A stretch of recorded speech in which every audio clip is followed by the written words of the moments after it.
Muy buenas tardes, mi nombre es Juan Fernando Mendoza Lara, estudiante del doctorado en educación de la Universidad IEXPRO y docente de la Escuela Normal de Estudios Superiores del Magisterio Potosino. Desde San Luis Potosí les envío un cordial saludo y me permito, en el marco del Seminario de Evaluación y Acreditación, pues presentarles una serie de ideas respecto a la calidad educativa, implicaciones de un compromiso internacional. Hablar de calidad educativa definitivamente es complicado en el sentido de las distintas definiciones que nacen con cada uno de los actores que se involucran en la idea de desarrollo económico, desarrollo de un país, de educación, política, padres de familia, alumnos. Si rescatamos probablemente los conceptos comunes en cada una de las definiciones que se podrían presentar alrededor de la calidad educativa, vamos a encontrar el que plantea mejorar los procesos de enseñanza y aprendizaje, el compromiso que mantiene el Estado respecto a garantizar el derecho a la educación, este derecho que crece acompañado de enfoques de equidad y de inclusión y además que le ha costado a nuestro país, al menos en la historia reciente, evaluación y rendición de cuentas. Y obviamente cuando nos preguntan, ¿no? Seguramente respecto a cualquier otro servicio,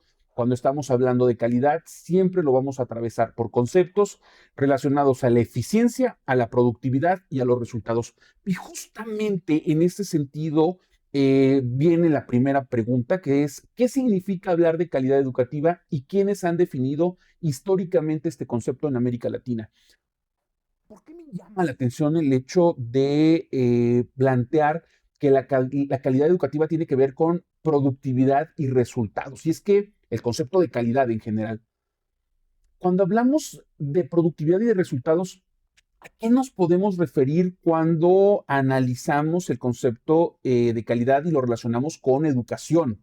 Es decir, cuando se habla de una empresa y se hablan de productos de calidad, pues posiblemente sea más fácil medir el nivel de productividad y los resultados respecto a las características del producto. Pero cuando hablamos de educación, ¿qué deseamos o qué esperamos? Y bueno, obviamente, organizaciones como el Banco Mundial, como la UNESCO, como la OCDE, pues llegan a un acuerdo al decir que los países se desarrollan económicamente a través de sus logros educativos, de la mejora de su calidad en la educación.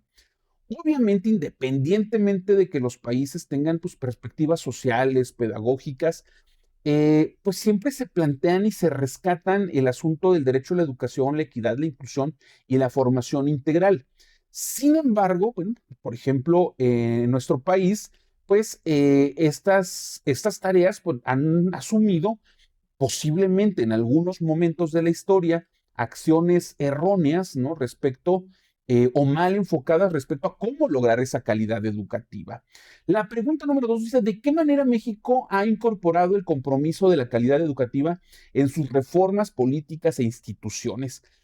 Si bien en nuestro país reconoce desde hace muchos años, antes del Tratado de Libre Comercio, que obviamente también despierta en México, pues la obligación de ponernos a la par con nuestros vecinos del norte, al menos en niveles educativos, pues despierta la tarea de mejorar las condiciones educativas, pero si volteamos más atrás, nuestro país, la historia de la educación en nuestro país también se va desarrollando en torno a acciones como la cuestión obligatoria y gratuita de la educación en nuestro país, ¿no?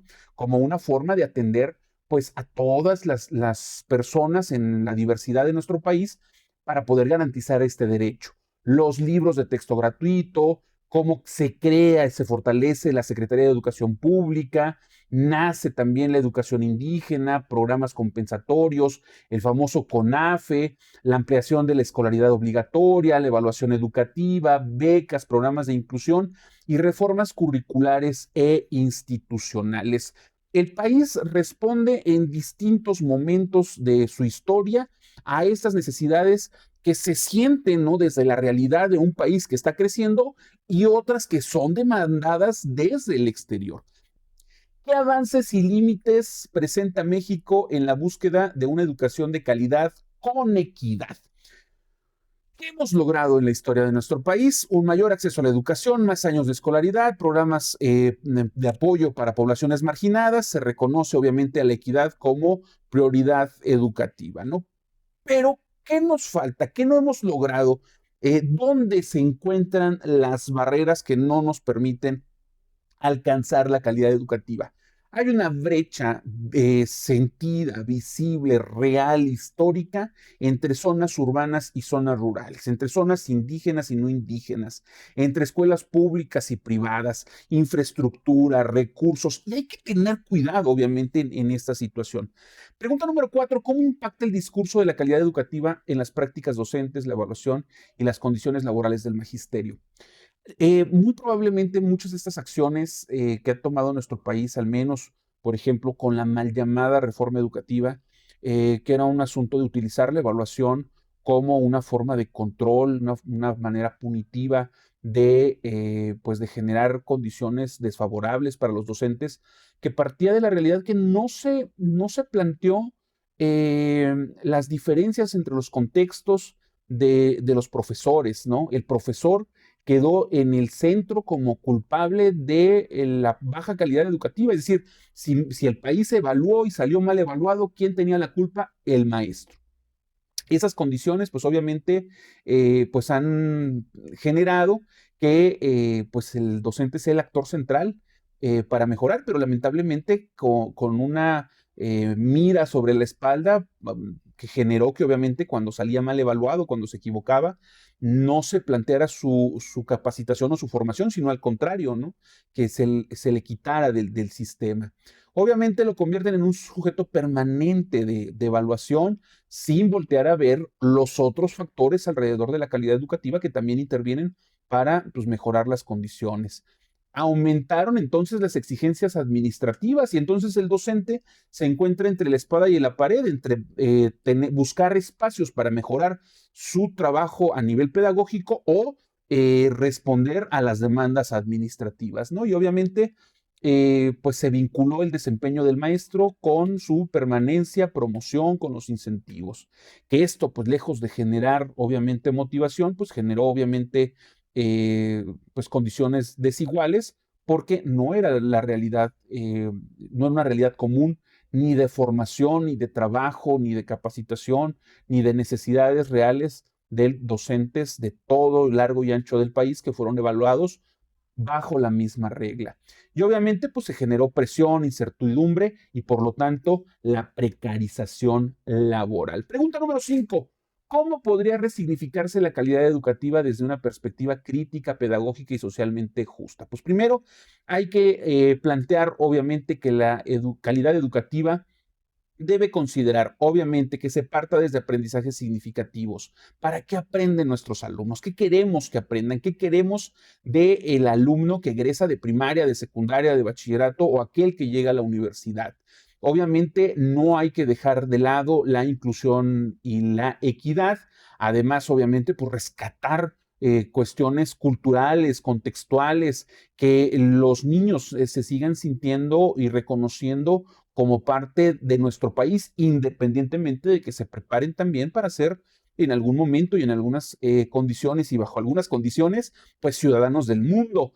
Obviamente necesitamos de la participación de la comunidad, ya no solo de los padres y madres de familia, sino de las comunidades enteras donde se encuentran las escuelas. Necesitamos una evaluación formativa, no punitiva, para los docentes, ¿no? Los docentes tienen que ser evaluados, claro, pero los resultados de esas evaluaciones tienen que ser compromisos de formación, de mejora, de capacitación y no obviamente bajo la amenaza de despidos o de separación de sus cargos. Obviamente esto buscaría, además de generar condiciones laborales favorables, que se dignifique el trabajo de los docentes. En conclusión, la calidad educativa solo puede tener sentido si obviamente pues, se garantiza el derecho a aprender, si se reducen las desigualdades, que tiene que ver con un asunto económico, ¿no? Entre pobres, ricos, indígenas, ciudades, rurales, todas estas condiciones de diversidad. Obviamente, fortalecer la práctica docente, mejorar las condiciones escolares en cuestiones de infraestructura, reconocer la diversidad de contextos. No podemos pedir las mismas condiciones, ¿no?, para maestros y alumnos que trabajan en el sur de nuestro país como para los que lo hacen en el norte, en el centro, en costa, en montaña. Y obviamente esto pues es en aras de que la educación debe contribuir a una sociedad más justa. Yo creo personalmente que la calidad educativa debería de ser un ejercicio de congruencia entre lo que se espera de la educación, en cómo se norma, cómo se regula y cómo se ejecuta. En el cómo se ejecuta, obviamente vamos a pensar en el maestro y qué bueno que se piense en evaluarlo, pero también hay que evaluar sobre cómo generamos lineamientos, planes y programas, si están obviamente adecuados a la realidad de nuestros alumnos y que obviamente no va a poder ser posible si no generamos una respuesta real, concreta, contextualizada respecto a qué queremos que ocurra con los estudiantes en nuestro país, para qué van a la escuela. Yo soy Fernando Mendoza, me despido, gracias y buenas tardes.